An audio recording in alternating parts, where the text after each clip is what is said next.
اسی طرح قوموں اور افراد پر عذاب الہی ان کے بدعمالیوں کے سبب نازل ہوتا ہے تو ان کی عقل اور بینائی سلب کر لی جاتی ہے۔ ناظرین، ایک مرتبہ حضرت سلیمان علیہ السلام کا دربار پورے جاہ و جلال کے ساتھ منعقد تھا۔ حضرت سلیمان علیہ السلام نے ہدہد پرندے کو غیر حاضر دیکھ کر فرمایا، میں ہدہد کو موجود نہیں پاتا، کیا وہ واقعی غیر حاضر ہے؟ اگر اس کی غیر حاضری بے وجہ ہے تو میں اسے سخت سزا دوں گا یا اسے ذبح کر دوں گا۔ اس کی بخشش صرف اسی صورت میں ہوگی کہ وہ اپنی غیر حاضری کی کوئی معقول وجہ بتائے۔ ابھی زیادہ دیر نہیں گزری تھی کہ ہدہد حاضر ہو گیا اور حضرت سلیمان علیہ السلام کی باز پرس پر اس نے کہا، میں ایک ایسی خبر لایا ہوں جس کی آپ کو اطلاع نہیں ہے۔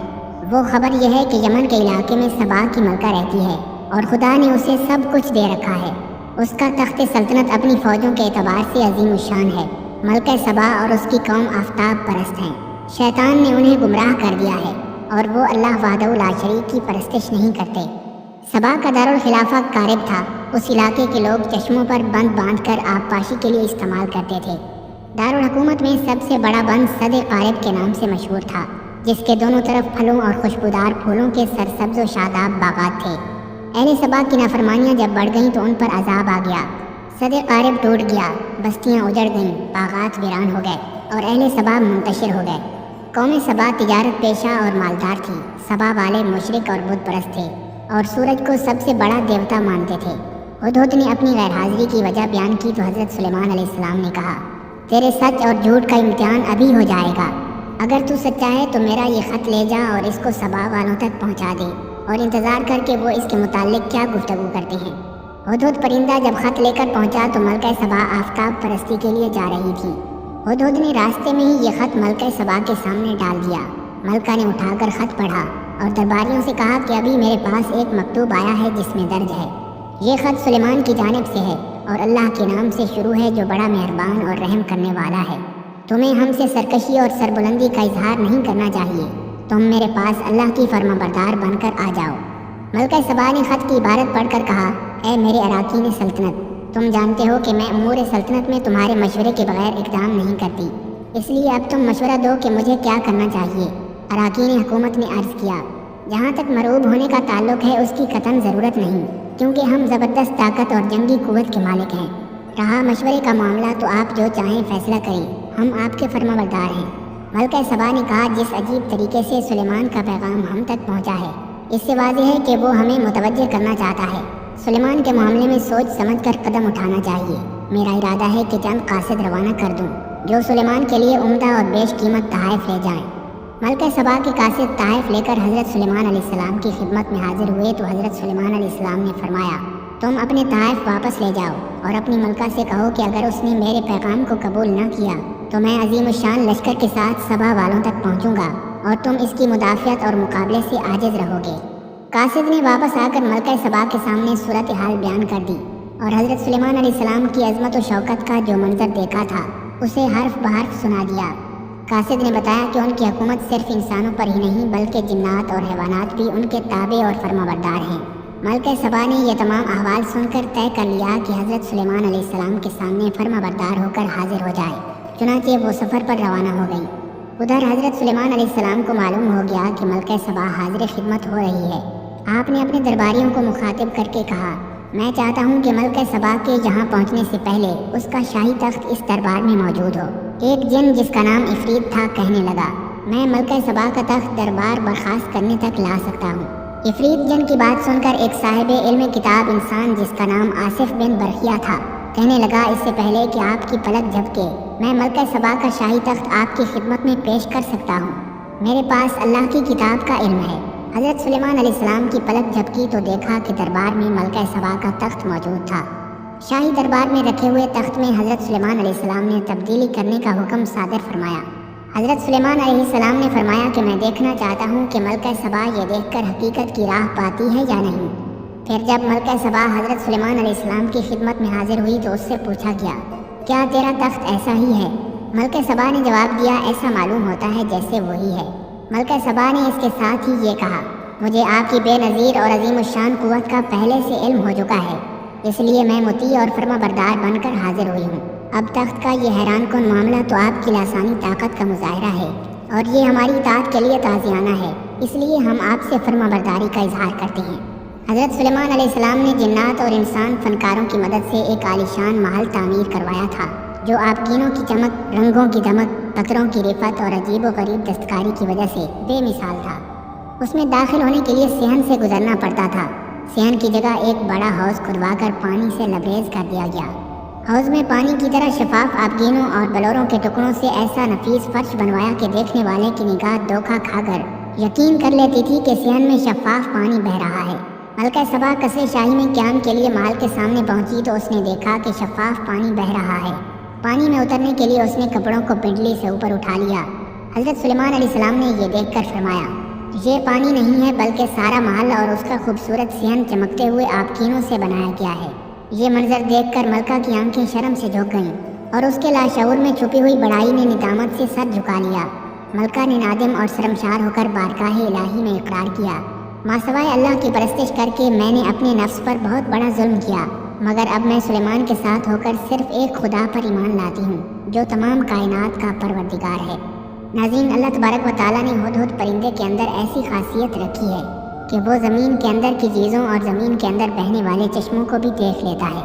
حضرت سلیمان علیہ السلام اپنے سفر کے دوران ہدہد سے معلوم کرتے کہ پانی کی گہرائی کتنی ہے اور کس جگہ زمین کھودنے سے پانی کافی مقدار میں مل سکتا ہے۔ ہدہد کی نشاندہی کے بعد حضرت سلیمان علیہ السلام جنات کو زمین کھود کر پانی نکالنے کا حکم دیتے تھے۔ ناظرین، ایک روز حضرت سلیمان علیہ السلام نے بھوک کی شدت محسوس کرتے ہوئے ایک گھر کے دروازے پر دستک دی۔ گھر سے خاتون کی آواز آئی، کون ہے؟ حضرت سلیمان علیہ السلام نے جواب دیا، میں وہ ہوں جس کی دعوت کرنا لازمی ہے۔ خاتون نے کہا، میں اپنے شوہر کی غیر موجودگی میں کسی غیر محرم مرد کی دعوت نہیں کر سکتی، البتہ تم میرے باغ میں چلے جاؤ۔ حضرت سلیمان علیہ السلام ایک باغ میں چلے گئے اور ایک درخت کے نیچے سو گئے۔ ایک سانپ ان کے قریب آ کر پہرا دینے لگ گیا۔ خاتون کا شوہر جب باغ میں آیا تو یہ منظر دیکھ کر پریشان ہو گیا۔ اس نے بیوی سے دریافت کیا، یہ شخص کون ہے اور یہاں کیوں سو رہا ہے؟ بیوی نے کہا، یہ کوئی مسافر ہے، اس نے گھر پر دستک دی تھی۔ میں نے کہا، میرا شوہر گھر پر نہیں ہے، تم باغ میں چلے جاؤ۔ حضرت سلیمان علیہ السلام سو کر اٹھے تو سانپ وہاں سے چلا گیا۔ خاتون کا شوہر حضرت سلیمان علیہ السلام سے بہت متاثر ہوا۔ اس نے آپ علیہ السلام کی خوب خاطر مدارت کی اور اپنی بیٹی کا رشتہ دینے کی پیشکش کر دی۔ حضرت سلیمان علیہ السلام نے اس شخص کی پیشکش کو قبول کر لیا اور 3 روز قیام کرنے کے بعد وہاں سے کہیں اور روانہ ہو گئے۔ ایک دن حضرت سلیمان علیہ السلام دربار میں بیٹھے تھے کہ اتنے میں اچانک ملک الموت حضرت اسرائیل علیہ السلام آ گئے۔ انہوں نے سلام کیا تو حضرت سلیمان علیہ السلام نے پوچھا، کیسے آنا ہوا؟ حضرت اسرائیل علیہ السلام نے فرمایا، کچھ نہیں، بس ویسے آیا تھا، اور یہ کہہ کر حضرت اسرائیل علیہ السلام اٹھ کر چلے گئے۔ دربار میں موجود ایک وزیر کافی گھبرایا ہوا دکھائی دے رہا تھا۔ اس نے پوچھا، اللہ کے نبی، یہ کون تھا؟ حضرت سلیمان علیہ السلام نے فرمایا، یہ ملک الموت حضرت اسرائیل علیہ السلام تھے۔ وزیر نے کہا، جب وہ آئے تو انہوں نے مجھے غصے سے دیکھا اور جب جا رہے تھے تو مزید غصے سے دیکھا۔ مجھے ڈر لگ رہا ہے، میں اپنی بہن کے پاس جانا چاہتا ہوں۔ حضرت سلیمان علیہ السلام نے پوچھا، کہاں ہے آپ کی بہن؟ وزیر بولا، فلاں جزیرے میں۔ حضرت سلیمان علیہ السلام نے فرمایا، وہاں تو گھوڑا تیز رفتار سے جائے تو 6 رات اور 6 دن کا سفر لگتا ہے، آپ میرا اڑن تخت لے جاؤ، جلدی پہنچ جاؤ گے۔ وزیر چلا گیا لیکن واپس نہیں آیا۔ کچھ دن بعد حضرت اسرائیل علیہ السلام پھر تشریف لے آئے۔ حضرت سلیمان علیہ السلام نے اس دن والی بات کا ذکر کیا تو حضرت اسرائیل علیہ السلام نے فرمایا، میں اس وزیر کا انتظار فلاں جزیرے پر کر رہا تھا کیونکہ اس کی روح قبض کرنے کا حکم مجھے اس جزیرے پر دیا گیا تھا، لیکن جب میں نے دنیا پر نظر ڈالی تو وہ یہاں آپ کے پاس بیٹھا تھا۔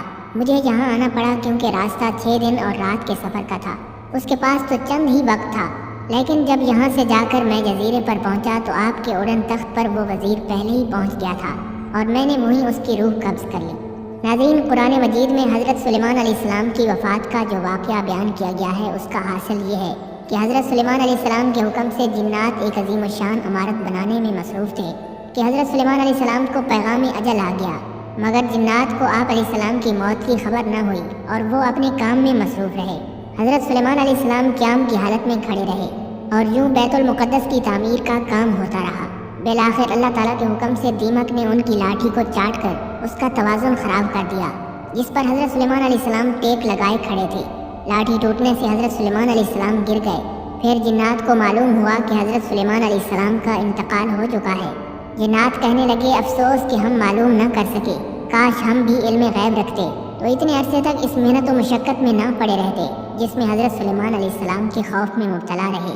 قرآن مجید کی سورہ سبا میں اس واقعے کو یوں بیان کیا گیا ہے، اور جب ہم نے اس کی موت کا فیصلہ کر دیا تو ان جنات کو اس کی صورت کی کسی نے اطلاع نہیں دی مگر دیمک نے جو سلیمان کی لاٹھی چاٹ رہی تھی، اور جب سلیمان لاٹھی کے توازن خراب ہونے کی وجہ سے گر گئے تو جنات پر یہ ظاہر ہو گیا کہ اگر وہ غیب کا علم رکھتے ہوتے تو اس سخت مصیبت میں مبتلا نہ رہتے۔ ناظرین، اس زمانے میں یہ مشہور تھا کہ جنات غیب کا علم جانتے ہیں، چنانچہ جب حضرت سلیمان علیہ السلام کو اس کی خبر ہوئی تو انہوں نے شیاطین کے ان تمام نوشتوں کو حاصل کر کے اپنے تخت کے نیچے دفن کر دیا تاکہ جن و انس سمیت کسی کی بھی وہاں تک رسائی نہ ہو۔ آپ علیہ السلام نے یہ فرمان بھی جاری کر دیا کہ جو شخص سحر کرے گا یا جنوں کے متعلق علم غیب کا عقیدہ رکھے گا تو اس کی سزا گردن زنی ہے۔ پھر حضرت سلیمان علیہ السلام کے انتقال کے بعد شیاطین نے ان مدفون نوشتوں کو نکال لیا اور بنی اسرائیل میں یہ عقیدہ پیدا کر دیا کہ جادو کا یہ علم حضرت سلیمان علیہ السلام کا علم ہے اور وہ اسی قوت سے تمام دنیا پر حکومت کرتے تھے۔ اس طرح جادو پھر بنی اسرائیل میں رائج ہو گیا۔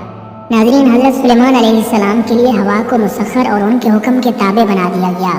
حضرت خواجہ حسن بصری رحمۃ اللہ علیہ فرماتے ہیں کہ حضرت سلیمان علیہ السلام اپنے تخت پر بیٹھ کر صبح کے وقت دمشق سے روانہ ہوتے اور استخر پہنچ کر کیلولہ فرماتے، اسی طرح شام کو استخر سے روانہ ہوتے اور کابل میں رات گزارتے۔ ان دونوں شہروں کے درمیان تیز رفتار مسافر کے لیے 1 ماہ کی مسافت تھی۔ حضرت سلیمان علیہ السلام کے لشکر کی چھاؤنی 100 فرسخ میں تھی۔ ان میں سے 25 فرسخ جنات کے لیے، 25 انسانوں کے لیے، 25 پرندوں کے لیے اور 25 فرسخ دیگر جانوروں کے لیے مخصوص تھے۔ آپ علیہ السلام کے لیے لکڑی کے تخت پر 100 گھر تھے جن میں آپ کی باندیاں رہائش پذیر ہوتی تھیں۔ ان میں سے 300 منکوہا تھیں اور 700 لونڈیاں تھیں۔ حضرت سلیمان علیہ السلام تیز ہوا کو حکم دیتے تو وہ آپ کو لے کر چل پڑتی تھی۔ ایک دن آپ علیہ السلام زمین و آسمان کے درمیان جا رہے تھے تو اللہ تعالیٰ نے آپ کی طرف وحی فرمائی کہ میں نے آپ کی حکومت میں اضافہ کر دیا ہے۔ وہ اس طرح کے مخلوق سے جو بھی کہیں بات کرے گا ہوا اسے آپ کے پاس لے آئے گی اور آپ کو اس سے آگاہ کر دے گی۔ ایک مرتبہ حضرت سلیمان علیہ السلام کے لشکر کا گزر ایک وادی سے ہوا جو وادی نملہ کہلاتی تھی۔ نملہ کی یہ وادی اسکلان شہر کے قریب تھی۔ جب لشکر اس وادی کے قریب پہنچا تو ایک چیونٹی نے کہا، اے چیونٹیوں، اپنے اپنے بلوں میں گھس جاؤ، کہیں تمہیں سلیمان اور اس کے لشکر والے بے خبری میں روند نہ ڈالیں۔ حضرت سلیمان علیہ السلام نے چیونٹی کی یہ بات سنی تو آپ مسکرا دیے۔ یہ حضرت سلیمان علیہ السلام کو دیا گیا ایک معجزہ تھا کہ اللہ تعالیٰ کی مخلوقات میں سے جو بھی مخلوق کوئی بات کرتی تھی تو ہوا اس بات کو حضرت سلیمان علیہ السلام کے کانوں تک پہنچا دیتی تھی۔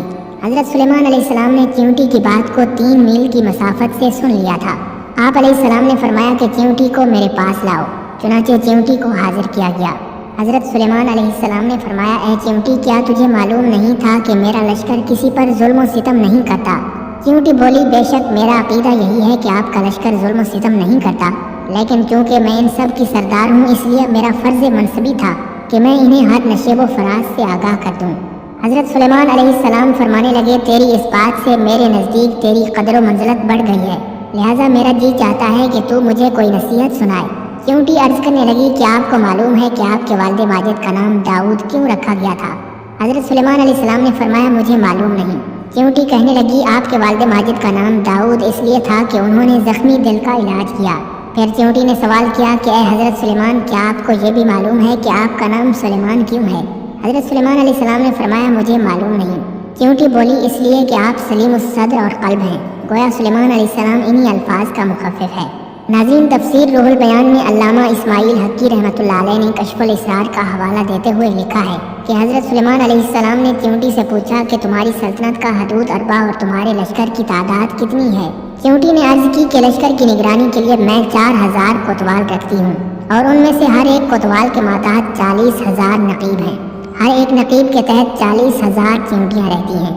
پھر حضرت سلیمان علیہ السلام نے چیونٹی سے فرمایا کہ تو اپنے لشکر سے باہر کیوں نہیں جاتی؟ چیونٹی نے عرض کی کہ اے پیارے نبی، مجھے روئے زمین کا اختیار دیا گیا لیکن میں نے ٹھکرا دیا، صرف اس لیے کہ مجھے اپنے لشکر کو چھوڑ کر کہیں جانا گوارا نہیں، بلکہ میں نے عرض کی اے پروردگار عالم، ہمیں زیر زمین رکھنا تاکہ تیرے سوا ہمیں کوئی نہ جانے اور ہم بھی تیرے سوا کسی کو نہ جانے۔ اس کے بعد چیونٹی نے حضرت سلیمان علیہ السلام سے کہا کہ آپ بھی مجھے بتائیں کہ آپ کو اللہ تبارک و تعالیٰ نے سب سے بڑی کون سی نعمت عطا فرمائی ہے؟ حضرت سلیمان علیہ السلام نے فرمایا کہ اللہ تعالیٰ نے ہوا کو میرے تابع کر دیا ہے، میں صبح کو مشرق میں ہوتا ہوں اور شام کو مغرب میں۔ چیونٹی نے کہا کہ یہ تو کوئی بڑا کمال نہیں، بلکہ اس میں تو یہ اشارہ ہے کہ آپ کی بادشاہی گویا ہوا پر سہارا کر رہی ہے۔